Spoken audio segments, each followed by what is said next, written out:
Taorian'ny fiatombohan'ny fifanatreana teo amin'ny governemanta sy ny antenimieram-pirenena dia nilaza ny Praiminisitra Christian Tsay fa mbola eo am-pandiniana tanteraka ny governemanta mahakasika ny drafitra narenana ny toe-karena.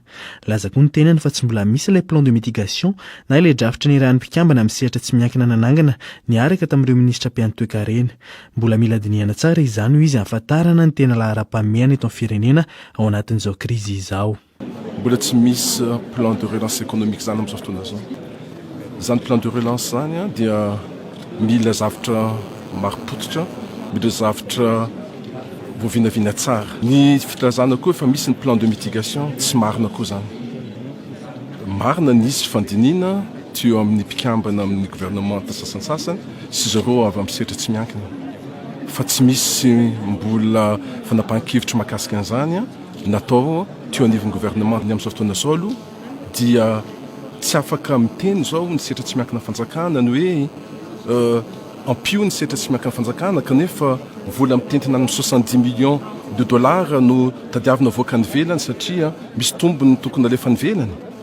Tokony misy cohérence ny zavatra resan'ny sehatra tsy miankina fanjakana. Raha ny filazan'ny Thierry Rajoelina lehibe ny GEM na ny groupement des entreprises de Madagascar nefa dia ny faran'ny volana aprily teo no nandrasana ny fanapahan-kevitry ny governemanta mahakasika ity plan de mitigation ity nefa nolavin'ny fanjakana izany. Efa nisy plan efa vita ary tokony natolotry ny ministra Mika izay ministra de tutelle ny secteur privé zany eo amin'ny conseil de gouvernement na conseil des ministres nefa ny vaovao zany azonay dia ny hoe nitsipahany gouvernement io plan de mitigation io. Miandry fatratra izay toana avy amin'ny fanjakana izay ankehitriny ireo avy amin'ny sehatra tsy miankina na dia kely aza ny fanantenan'izy ireo. Raha ny nambaran'ny Thierry Rajoelina hatrany dia misy ilay drafitra multisectoriel izay mety ho vahaolana ho azy ireo.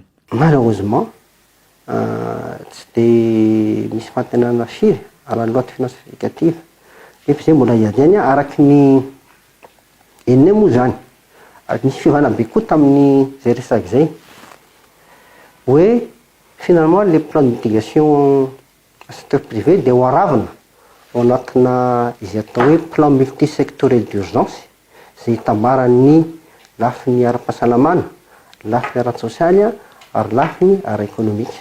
Dia miandry dia miandry zay hoe inona no anatin'io plan multisectoriel io.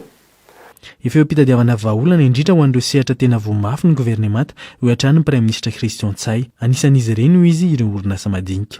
Velotaraina ankehitriny ireo sendikan'ny mpiasa ary mangataka vahaolana avy amin'ny fanjakana manoloana ireo mpiasa very asa izay mitombo isan'andro. Esekilany nefa dia toa mitavozavoza ihany raha ny filazan'ireto sendikalista no governemanta eo amin'ny fandraisana andraikitra.